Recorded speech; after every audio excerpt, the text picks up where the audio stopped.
The UFC champions by the end of 2025. I will give you my prediction who will be champion in each men's division at the end of 2025, and we will at the same time rewatch my predictions. I can't remember them at all, who I said will be champion by the end of 2024, right? So let's get into it.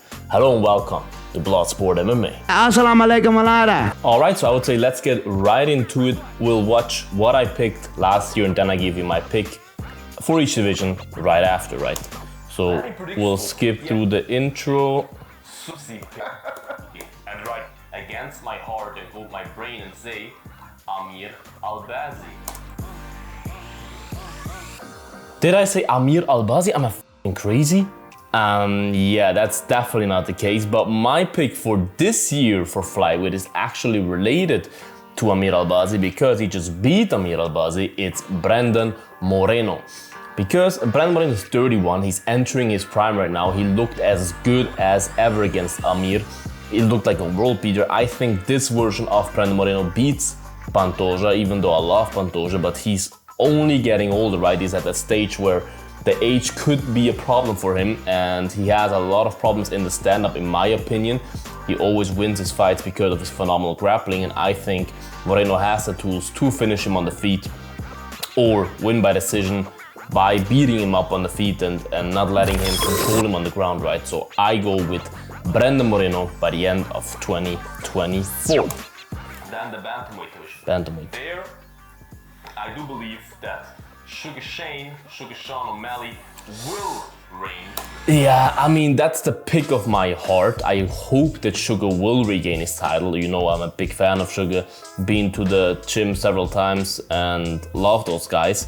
But I will pick with my brain this time, and I say, I think Umar Nurmagomedov will be the champion by the end of 2024 because I have a feeling that he will beat Merab in January, and then, you know, could Sugar beat him? Of course he could. Could Piotr Jan even beat him? I think too, yeah, but I just think Umar, those guys, they are just different. The way they live, the way they train, and it's so hard to beat them. They just show up every single damn time, and I do feel like this year Umar will be champion still at the end of 2024, 2025, that's just what I think, right? Not what I hope for, but what I think. Then, in the Featherweight division, my bias tells me Max Holloway, but my brain, and I'll stick my brain for those picks on my heart, tells me Ilya Topuria. Yes! Finally a right pick, Ilya El Matador Topuria. And this is, I think, yeah, still my pick. And this is still my boy! Because we don't know if he moves up to lightweight. That's the only reason I wasn't sure. But I mean, if he stays at featherweight, he's 100% still a champion. I don't see anyone right now beating him. Not anyone. Really, not at all beating him at featherweight.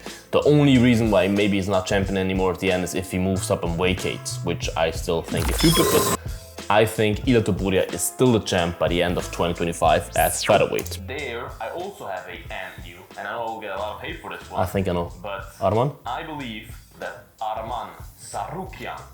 I mean, yeah, and I stick with that. I believe Arman Tsarukyan will be. I thought he would fight for the belt in 2024.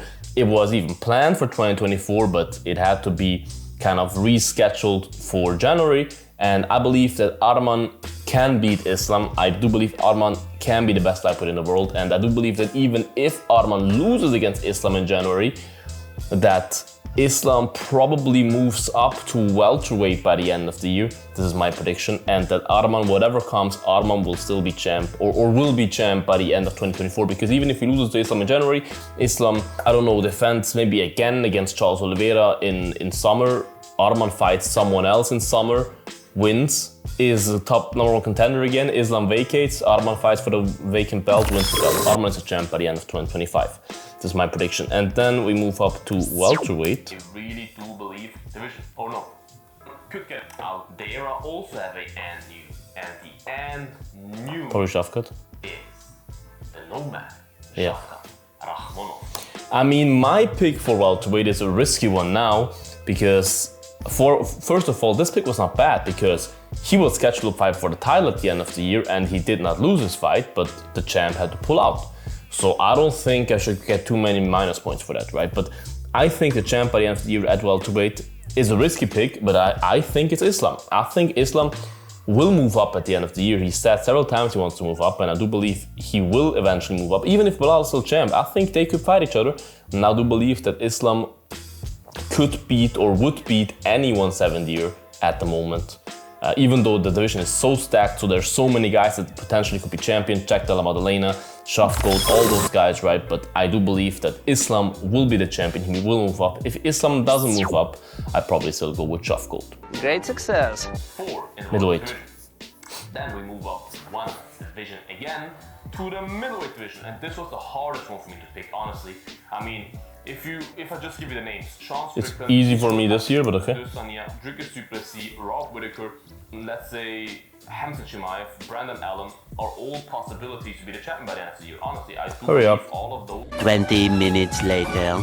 I go with Hamza Chimaev. I picked Hamzat in 2023 to be champ, in welterweight then, in 2024 to be champ, and in 2025 I still go with him. He just didn't have a title shot yet, which is absolutely crazy.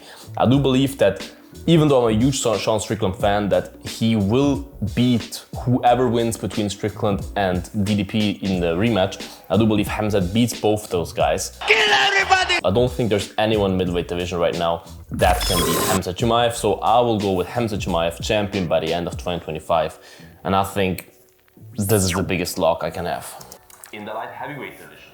Interesting. There, I am 50-50 between two guys, but let's just say 51-49 because I have to decide. I go with Jamal Hill. I do believe Jamal Hill beats. Ooh, okay, yeah, that did not really age too well, right? This year I'm definitely not going Jamal Hill. This year I think, yeah. I have to say the light heavyweight division is pretty, not bad, but I don't know if I see anyone at the moment beating Alex Pereira, because all the strikers are worse strikers than Alex. Magomed could be a problem, but I don't think he will wrestle, and I do believe Alex Pereira is just the best striker there, and there's not really anyone that, other than Magomed, that I really see giving Pereira real problems. Of course, everyone can knock everyone out, and Pereira is up there in age and stuff, but at the very moment, I think Pereira beats all those guys, so yeah, even though he could lose because he fights so often, and that can lead to, as you saw with Izzy and Volk, to eventually lose because he just fights so often and eventually will get beat, but I go with Alex Pereira, I think, and still. Let's go to heavyweight. Where's heavyweight? Here's heavyweight. But division. I'm all about that cake and chicken. I'm all about that cake and chicken. We have 2 retirements this year. I'm pretty confident that John Jones and Steelpick will retire if they ever happen to fight. Afterwards, they will retire. And I do believe right now in the heavyweight division, I can go through all those names. I would put a ton of money that no one at the moment, other than maybe... Come to the point, I know what you're saying. Could beat Tom Aspinall. I agree. Tom Aspinall, look, I think John Jones against Tom Aspinall is a pick-em 50-50 fight that I right now do not really want to pick a side. They're both so freaking good. But I do believe that Tom Aspinall will be the champ by the end of 2025, just because, first of all, he could beat John Jones. I do think he's the only one that has the chance to beat John Jones in this division. And even if he loses to John Jones, I don't think John Jones will still be fighting at the end of the year. It is possible that he may be, let's say, look, if he beats Tom Aspinall in summer or something, he probably defends it again because he's had 2 more fights, right? Then he's done in Madison Square Garden. I do think that's a fixed booking for John Jones if he beats Tom Aspinall. So if he defends the belt again, hypothetically, if he wins against Tom Aspinall, as I said, he defends the belt again against Alex Pereira or whoever at Madison Square Garden, and win or lose, he retires. And he probably wins then, because I do believe Alex Pereira is a good matchup for him. He retires. And when he retires, Tom Aspinall will fight for the belt again in December for the Waken belt or something. Or he beats John Jones and is still the champ, because other than John Jones, there's no one that can beat Tom Aspinall right now at heavyweight. No one. I still say I put a lot of money on that.